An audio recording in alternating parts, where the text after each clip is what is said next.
Happy Manic Monday to you, Heritage Soul family. I don't know if post-pandemic, if we're almost there, is we have any Manic Mondays anymore. I don't know what Monday's like for you. Monday used to be that day that everybody regretted going back to work, but now we're usually waking up and walking to the guest bedroom to go to work. So I don't know what you're doing at the moment, but happy Manic Monday to you. It's always important to connect Sunday to Monday. If you don't connect Sunday to Monday, the world looks at our message as a Christian and doesn't really believe what we say. Because if all we are is a lot of talk on Sunday and no real living on Monday, then what difference does the gospel make? What difference does church make or Christ make? So if we don't connect Sunday to Monday, not much is really believed in the Christian gospel message. And so especially with all the tension that we've got going on in our country right now, whether it's the political campaign tension, economic tension, this whole corona crisis tension that we've got going on, do we open up more? Do we wear masks? Do we not wear masks? The fatigue that everyone's feeling has got most of the world and you and I on edge most of the time. And then add to it the intensely emotional, relational crisis that we've got right now, that of the race issue. And we're all a part of that because every one of us are a part of a race. And so whether a majority race or the minority race or immigrant race or indigenous race, whatever it is, we all have a part to play in it. And what I want as your pastor is to get the talking and the language and racial reconciliation, racial reform, racial harmony out of the church and into the world. But we've got to start here. And I think that is often some of the confusion that's occurring right now. It can be a struggle. It can be a very confusing time with all these messages and mixed messages. And so I want to clue you in on a little bit of pillow talk that LaDon and I have had recently. Don't be scared. It's not that big of a deal. But anyway, why don't you share with them what you were sharing with me last night? Well, I was just saying that in our home, since this has happened, we have done our very best to listen to as many of the Black influencers in the world to try to get a handle on how we can make a difference. That is definitely our goal. We want to be a part of the solution. And so we have watched many videos and listened to many podcasts and things about this. And I told Steve last night, I said, I want to be a part of the solution, but I'm actually a little bit confused right now as to how to do that. And it's because even the influencers, the Black influencers that are speaking, sometimes they even contradict each other.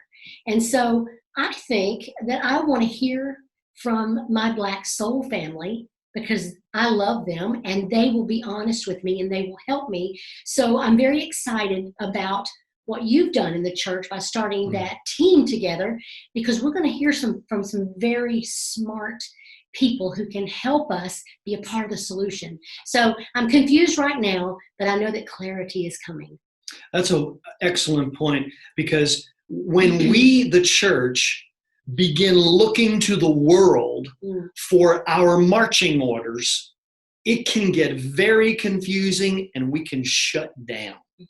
I'm prone to that, especially with regard to this race issue, because it's so complex and so all over the map at times.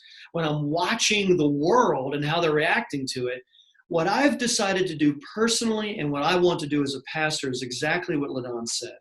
I want to bring it home. I want to start with us and attempt to connect the biblical principles that we've been talking about with the first Facebook Live Bible study we did on June 10th with the Harrises and the Wilsons, and then the last two sermons that I've preached, trying to help us understand what it means to be given much and what it means to respond to a call for cultural harmony from a biblical Christ-centered perspective. I want to get us right first.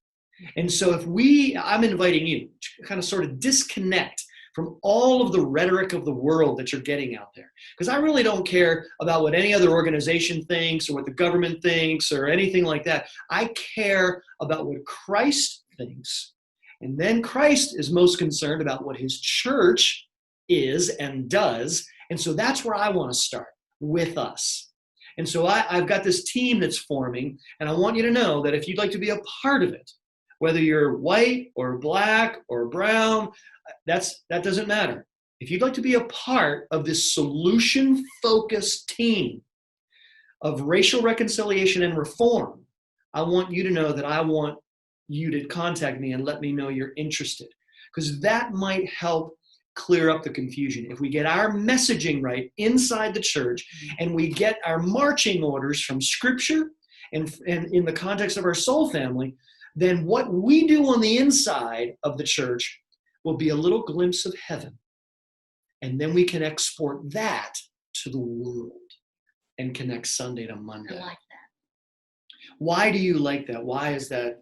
Does it seem like that feels good to you? I just feel like that we're going to start it in the church, and it's going to be something that's going to be very beautifully birthed, so that we can take it out and spread that news and more clarity of how people can be involved enough to be a part of the solution. Not just a lot of conversation, which is one of the confusing pieces. Yeah. We heard one person say, we need to have more conversations. And that was a person outside the church. Oh, this is people outside the church. And then we listened to another influencer who said, too much conversation.